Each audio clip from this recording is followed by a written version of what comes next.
Terima kasih Audrey. Saudara, sebuah mobil sedan berplat merah yang dikemudikan pelajar SMA mengalami kecelakaan tunggal di Jambi. Salah satu penumpangnya diketahui tidak mengenakan pakaian saat kecelakaan terjadi.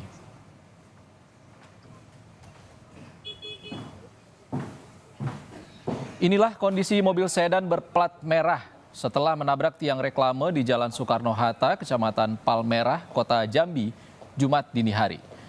Pengemudi mobil yang diketahui seorang pelajar memacu mobil dinas orang tuanya secara ugal-ugalan diduga akibat dikejar sejumlah orang. Semua penumpang hanya mengalami luka ringan, tetapi ada satu penumpang perempuan tanpa busana saat kecelakaan terjadi. Belakangan diketahui mobil yang mengalami kecelakaan merupakan aset Sekretariat DPRD Provinsi Jambi. Ada berapa orang, Bu? 3 orang lah. Oh, 3 orang. 2 cewek, 1 cowok, itu bagaimana? 1 cewek, 2 cowok, 1 supir, yang laki-laki 1 di belakang. Oh, informasinya memang dari arah sana sudah dikejar orang ya? Oh, informasi kondisi si cewek itu juga tanpa busana di bawah, Bu ya? Dia telanjang bulat.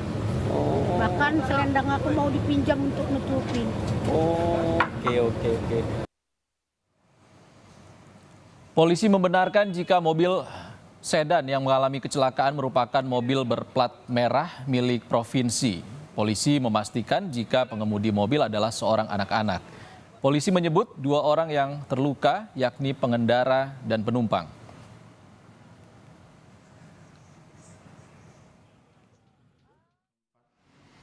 Menabrak pohon dahulu sebelumnya, habis itu langsung setelah itu nabrak lagi ke tiang reklame dan berhenti nabrak mobil kalian lagi mau jalan gitu, di depan rumah sakit Siloam. Itu korban? Untuk korban sudah dibawa ke rumah sakit semalam saat kami datang ke TKP. Itu mobilnya plat merah atau gimana, Bang? Memang betul, Pak. Ya, itu kan boleh ya, plat merah itu milik orang tuanya, anak yang bawa itu, Bang, waktu kejadian. Iya, yang membawa anak-anak. Itu Pemprov apa kota itu, Bang? Pemprov. Pemprov.